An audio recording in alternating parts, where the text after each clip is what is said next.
What were some of the worst experiences you have had while working in the fast food industry? I managed a breakfast joint for a while, starting a few months after it originally opened. The place was pretty busy, especially in the mornings, and we had a decent team. But like any new restaurant, there were always hiccups and surprises. One of the bigger pieces of equipment we had was a massive oven where we baked all our bagels. The thing was huge, industrial size, and it ran most of the day to keep up with demand. After the baking was done for the day, the baker had a habit of leaving the oven door open so it could cool off. One afternoon, I was up front dealing with customers and orders, when suddenly from the back kitchen, I heard a loud, stunned shout. It was someone yelling, "Holy shit!" in a way that immediately caught everyone's attention. I thought it was some sort of clumsy mistake, like maybe someone had knocked over a rack or dropped a tray. So I walked back laughing, expecting something minor. When I got back to the kitchen, what I saw was nothing like what I had expected. From the ceiling above the oven, a full geyser of jet black water was pouring down. It was like a waterfall of dark, grimy water blasting everything in its path. Appliances, counters, the floor, even the bagel slicers. People were shouting again, this time in panic, as we scrambled to cover things with towels and buckets, trying to keep the water from spreading more than it already had. The smell was awful.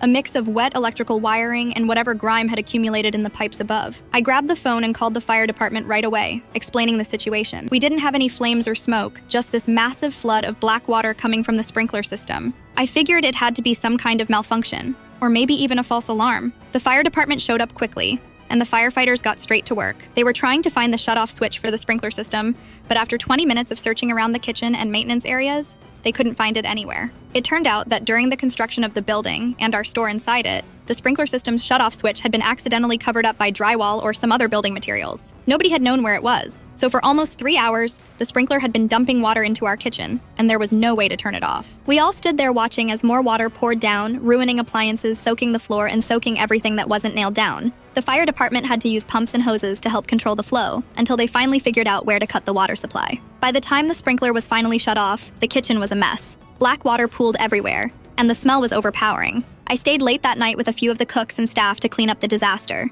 We wiped down every machine, scrubbed the counters, mopped the floors repeatedly, and tried to salvage what we could. It was exhausting, grimy work. The bagel slicers and some of the ovens got ruined from the water and had to be replaced, which set us back both financially and in the kitchen's efficiency. The whole ordeal was frustrating and felt so unnecessary, especially since it all happened because someone left the oven door open, and the sprinkler shutoff was hidden behind construction debris. That night, after cleaning up and finally locking up, I stood in the dark, quiet kitchen thinking about how much trouble one simple mistake had caused. The restaurant's morning rush was going to be a nightmare with half the equipment out of commission. It wasn't the first weird or frustrating thing to happen at the place, but it was definitely one of the worst. That sprinkler flooding was a disaster nobody expected, but everyone remembered.